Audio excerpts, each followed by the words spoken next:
Frontier constabulary को सदारती ordinance जारी करके विफाकी फोर्स में तब्दील कर दिया गया।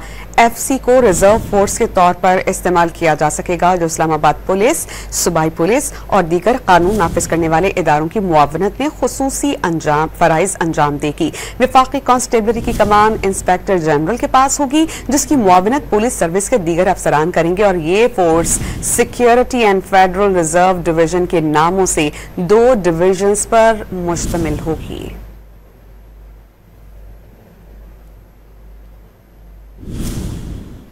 फ्रंटियर कांस्टेबलरी को सदारती ऑर्डिनेंस जारी करके विफाकी फोर्स में तब्दील कर दिया गया।